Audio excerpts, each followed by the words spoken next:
कार्यों को सृष्टि की रचना करने वाले परम पिता ब्रह्मदेव भी समझ नहीं पाए हैं, तो साधारण मनुष्य की बात ही क्या। आज हम आपको और एक नई प्रेरणादायी त्रिया चरित्र की कहानी सुनाने जा रहे हैं, तो आपसे हमारा निवेदन है, आप इस कथा को पूरा ध्यान से सुने। प्राचीन काल की बात है। भोपाल देश में राजा सोम राज करते थे। वे बड़े ही धर्मात्मा और न्याय प्रिय राजा थे। उनके गुरु का नाम ऋषि डूंग था। वे सभी शास्त्र विद्याओं में निपुण थे। उन्होंने कई राजाओं को शिक्षा प्रदान की थी। फिर एक समय की बात है, किसी कारणवश राजा सोम को ऋषि डूंग की सहायता पड़ी, तो उन्होंने उन्हें बुलावा भेज दिया।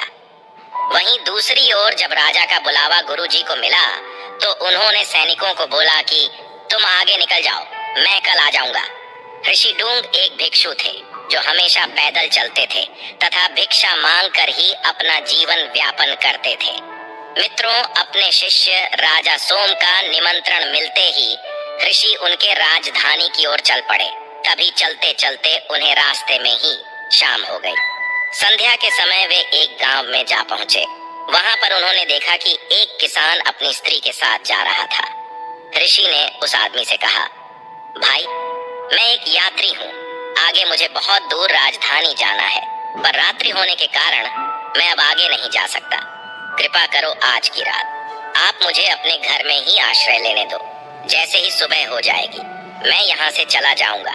ऋषि के इस प्रकार निवेदन करने पर उस किसान ने सोचा, चलो कोई बात नहीं, संध्या समय अतिथि मेरे द्वार पर आए हैं और घर आए, मेहमान को निराश क्यों करें, वैसे भी एक रात की ही तो बात है। इसीलिए उसने सोचा, ऋषि की सेवा भगवान की सेवा कहलाती है। उसने अपनी पत्नी विमला से कहा, आज की रात यह साधु महाराज हमारे अतिथि हैं, तुम इन्हें लेकर घर लौट जाओ और इनके भोजन पानी तथा सोने की व्यवस्था करना। तब तक मैं खेत से चुपके से अफीम लाता हूँ, जो कल राजधानी के बाजार में बेचनी है। मित्रों, इतना कहकर वहाँ से किसान चला गया। इधर उसकी पत्नी विमला साधु को लेकर अपने घर लौट आई और मन ही मन बहुत खुश होने लगी। उसने सोचा कि मैं जल्दी जल्दी साधु को भोजन पानी और सोने की व्यवस्था करके अपने प्रेमी सुनील से मिलने के लिए चली जाऊंगी। उस दिन अमावस की रात होने के कारण आकाश में गहरा अंधेरा छाया हुआ था। मित्रों, किसान की पत्नी साधु को अपने घर वापस लेकर आती है। थोड़ी ही देर में उसने साधु को भोजन कराकर उन्हें सोने के लिए बिछावा बनवाया और किसान की पत्नी ने साधु से कहा, महाराज, मैं थोड़ी ही देर के लिए अपनी सहेली उमा के घर जा रही हूँ, उससे मिलकर मैं अभी लौट आऊंगी। तब तक आप घर में आराम से विश्राम करें, मैंने आपके लिए सारी व्यवस्था यहाँ पर कर दी है। इतना कहकर वह श्रृंगार आदि करने लगी और अपने प्रिय सुनील से मिलने निकलने लगी। जैसे ही वो घर से निकलकर जाने वाली थी, संजोग से उसका पति खेत से सामान लेकर सामने से आता हुआ दिखाई दिया। पति को देखकर वह डर के मारे एकदम से उलटे कदमों से पीछे की तरफ भागते हुए घर लौटी और जल्दी जल्दी से अपने श्रृंगार को बिगाड़ने लगी। तभी वह पहले की तरह बनकर तैयार हो गई और चुपचाप घर में आकर बैठ गई। उसका पति अफीम के नशे में धूत था, फिर भी उसने समझ लिया कि उसकी पत्नी उसे देखकर वापस लौटकर क्यों भाग खड़ी हुई, और थोड़ी ही देर पहले तो वो उसे साधारण वेशभूषा में छोड़ गया था, पर इतनी जल्दी यह श्रृंगार करके आभूषण पहनकर कहाँ जा रही थी। वो उसकी कुटिल मंशा को समझ गया था, क्योंकि उसकी शिकायतें वो लोगों के मुख से पहले भी सुनता आ रहा था। उसने घर में घुसते ही क्रोध भरी नजरों से उसे देखते हुए उससे पूछा, तुम इस समय कहाँ गई थी? तब उसकी पत्नी ने कहा, ऐजी, आप ये कैसी बात करते हो, मैं भला इस घनघोर अंधेरे में कहाँ जाऊंगी। मुझे लगता है कि आपको अफीम के नशे में आपकी आंखों से धोखा हो गया है। मित्रों, तब उसका पति गुस्से के साथ कहता है, तुम्हारे कारनामे में मैं बहुत दिनों से सुनता आ रहा हूँ और आज मैंने तुझे अपनी आंखों से बाहर जाते हुए देखा है। अब मुझे पूरा विश्वास हो गया है कि तू मेरी आंखों में धूल झोंक रही है और मेरे गैर हाजिरी में तुम किसी और से मिलने जाती है।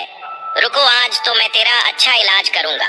इतना कहकर किसान ने अपनी पत्नी को खूब डंडों से पिटा और उसे घर के एक कमरे में एक खंबे से बांधकर खड़ा कर दिया।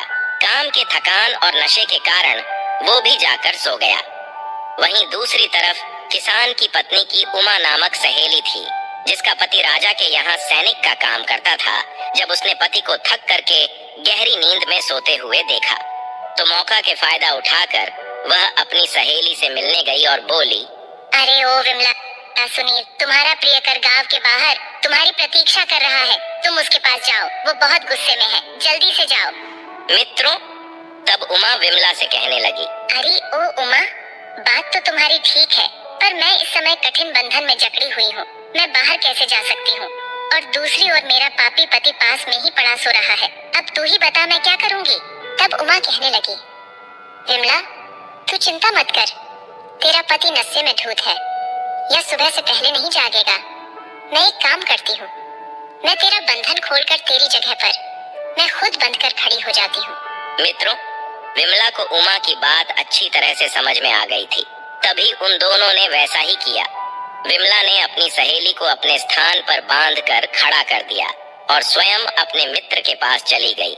फिर थोड़ी देर बाद किसान को अपने किए पर पछतावा होने के कारण उसकी नींद टूटी और वह जागकर अपनी पत्नी के पास जाकर कहता है, ये विमला, अगर आज के बाद तू बाहर जाना छोड़ देगी और मुझसे जबान लड़ाना छोड़ देगी तो मैं अभी तेरा बंधन खोल सकता हूँ। मुझे अपने किए पर पछतावा हो रहा है।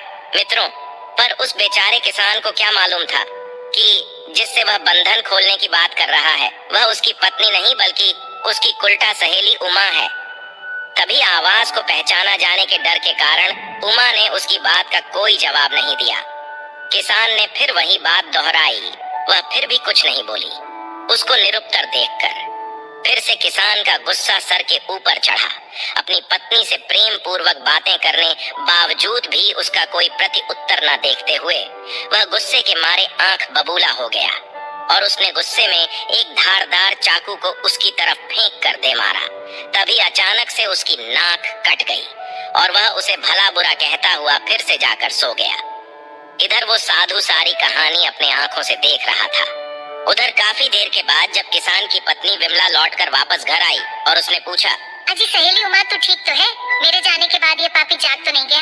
तब रोते हुए उमा बोली, बहन तू मेरा बंधन खोल, तेरे पति ने तो धोखे से मेरी नाक ही काट डाली है। ये बहुत दुष्ट है, इसे छोड़कर कहीं भाग जा। उमा की ऐसी बातें सुन विमला ने अपनी सहेली उमा का बंधन खोला और उसे उसके घर भेज दिया। कटी हुई नाक लेकर उमा अपने घर पहुंची और चुपचाप चारपाई पर लेट गई। मित्रों, इधर प्रातः काल में मुर्गे के बांग से किसान फिर नींद से उठा और अपनी पत्नी विमला से बोला, हे दुष्ट स्त्री, अब तू कुछ बोलती है या नहीं, या फिर अब की बार तेरे कान भी काट दूं। किसान की पत्नी विमला जोर से चीखती चिल्लाती हुई बोली, अरे मूर्ख, तुझ पर धिक्कार है। मुझ जैसी पतिव्रता का नाक काटने वाला और मुझे बदनाम करने वाला इस दुनिया में भला कौन हो सकता है? इस प्रकार से ढोंग रचती हुई किसान की पत्नी कहने लगी, हे देवी देवताओं, यदि आप देख रहे हो, हे सूर्य चंद्रमा अग्नि और धर्म, यदि तुम्हारी नजरों में मैं पवित्र हूँ, मेरे मन में दूसरे पुरुष की इच्छा नहीं है और अगर मैं एक सत्यवादी चरित्रवान पतिव्रता हूँ तो भगवान मेरी नाक को पहले की तरह फिर से सुंदर बना दो। यदि मेरे मन में पराये पुरुष का झूठा चिंतन भी हो तो आप मुझे जलाकर भस्म कर दो। इतना कहकर वह दुष्ट स्त्री फिर से अपने पति से बोली, हे मूर्ख नीच आदमी, तुम्हारा मेरा पति होने पर धिक्कार है। देख लो, मेरे सच्चाई की शक्ति से मेरी नाक फिर से ठीक हो गई है। मित्रों, पत्नी की बात सुनकर किसान अपनी पत्नी की ओर बढ़ा और पत्नी की नाक देखने लगा। तब वह आश्चर्यचकित होकर एकदम से सर पकड़कर नीचे बैठ गया। उसने देखा कि पत्नी की नाक पहले की तरह है, जबकि जमीन पर देखा तो बहुत सारा रक्त पड़ा था। वह एकदम से भयभीत होता है। डर के मारे उसने अपनी पत्नी का बंधन खोल दिया और उसे चारपाई पर बैठाकर नाना भाग से उससे क्षमा याचना मांगने लगा। वह इसे चमत्कार समझकर अपनी पत्नी विमला को देवी समझने लगा, परंतु इस रहस्य की बात तो वो साधु भली भांति समझ रहा था जो कि उस रात किसान के घर में रुका हुआ था।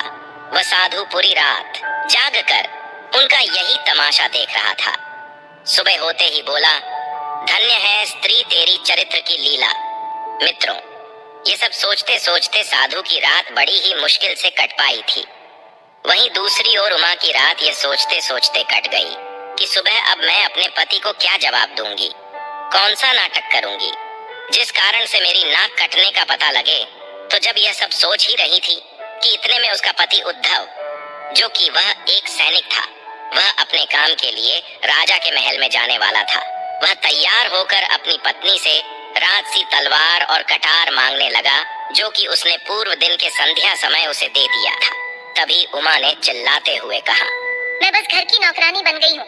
जब भी साहब घर पर आते हैं बस अपने आदेश झाड़ने का काम करते हैं। कभी पत्नी की ओर ध्यान दिया भी है? बस अपने नालायक दोस्तों के साथ दिन भर घूमते हो।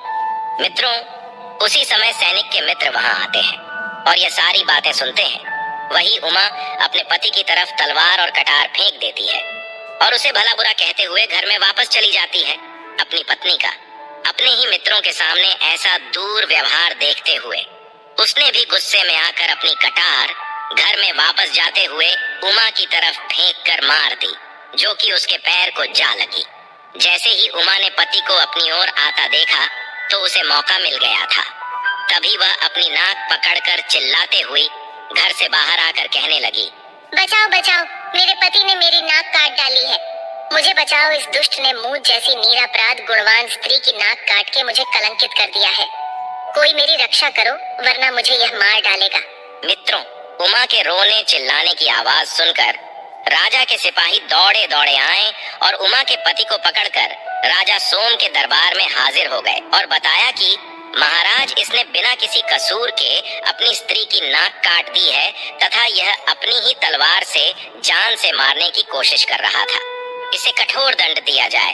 तभी राजा ने अपने सैनिक से पूछा, बताओ, तुम्हारी स्त्री ने क्या अपराध किया था जो तुमने उसकी नाक काट दी? क्या वो किसी पराये पुरुष को चाहती थी? क्या वो किसी परदेसी के साथ बातचीत कर रही थी? क्या इसने कोई चोरी की है? साफ साफ बताओ। मित्रों, राजा के पूछने पर उसने डर के मारे कुछ नहीं बोला। अपने सैनिक को चुप देखकर राजा ने समझ लिया कि इसने बिना कोई अपराध के आधार पर अपनी स्वयं की पत्नी को प्रताड़ित किया है। मित्रों, राजा सोचने लगा कि पाप कर्म करने वाला मनुष्य अपने कर्म से डर जाता है। उसके चेहरे का रंग और आवाज बदल जाती है। वह नजर मिलाकर बात नहीं कर सकता। जिसके चेहरे का रंग फीका पड़ गया हो, मस्तक पर पसीना आता हो, जिसके चलते हुए पैर लड़खड़ाते हो, जो भरी हुई आवाज में कांपता हुआ बोल रहा हो, जो नजर झुकाकर बात करता हो, ये दोषी होने के लक्षण होते हैं। राजा ने अपने दरबार में सैनिक को दोषी पाकर उसे सूली पर चढ़ाने का आदेश दे दिया।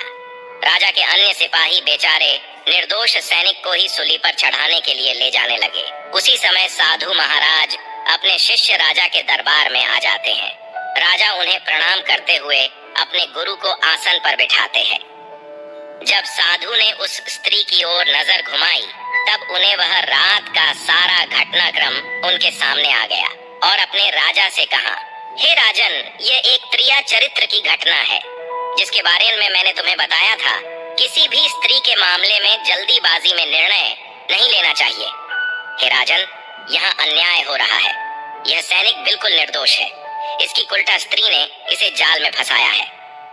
तभी साधु महाराज ने किसान के घर की रात वाली पूरी घटना राजा को सुना दी।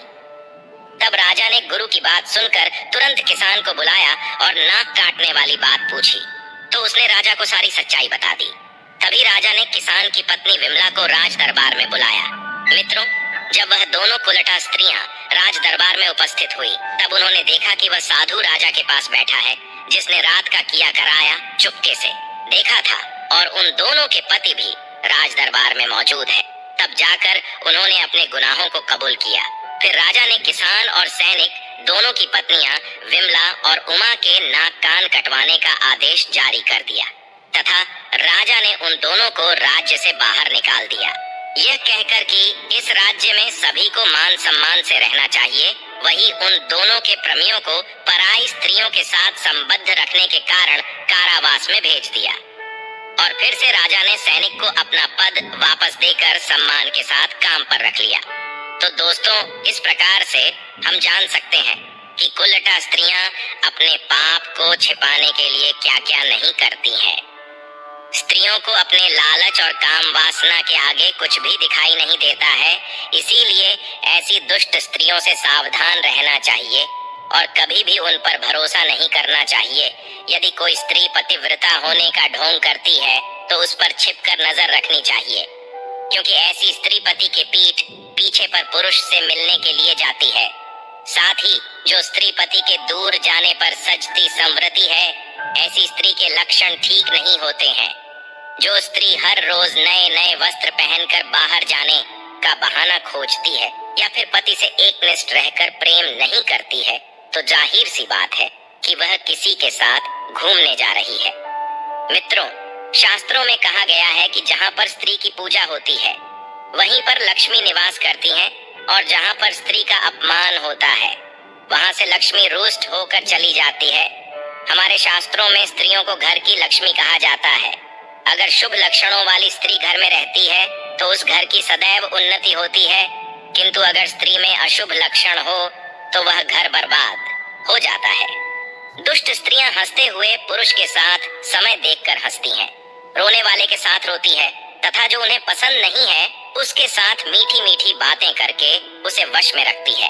उल्टा स्त्री के मुख में अमृत की बातें और मन में हलाहल विष भरा होता है। अपने स्वार्थ के लिए किसी के साथ कुछ भी कर जाती है। काम के लिए किसी भी पुरुष को अपना बना लेती है, जैसे एक भौवरे की तरह जो ताजे ताजे फूलों से रस को चूस कर उड़ जाता है। उसी तरह स्त्री यहाँ काम पूरा होने के बाद में अपने हाथों से अपनी छाती और माथा पीटती हैं। मित्रों, जब पति घर पर नहीं होता है तो स्त्रियां स्वेच्छाचारिणी बन जाती हैं और अपने मन की करने लगती हैं। कहते हैं कि उल्टा स्त्रियों का अपने पतियों में तो अनुराग नहीं होता, इसके विपरीत पर पुरुषों में उनकी आसक्ति खूब होती है। पर पुरुषों के लिए उनके मन में बहुत रुचि रहती है तथा अपने पति का प्रिय वचन भी कड़वा लगता है। ऐसी स्त्रियां जिनका मन दूसरे पुरुषों में रहता है, वे अपनी ममता भी भूल जाती हैं, लोगों की निंदा भी हंसकर सहन कर लेती है, पराये पुरुषों के बंधन में डूबकर अपनों को भी भूल जा सकती है, और अगर वह किसी से घृणा करती है तब उसके प्राण भी चले जाएं तो भी हंसकर स्वीकार कर लेती है। तो प्रिय दर्शकों, उम्मीद है आपको यह कहानी अच्छी लगी होगी, तो वीडियो को लाइक जरूर करें और कमेंट में जय श्री कृष्ण अवश्य लिखें। साथ ही चैनल को सब्सक्राइब करना ना भूलिए। आप सभी का धन्यवाद। फिर मिलेंगे एक और नई कहानी के साथ।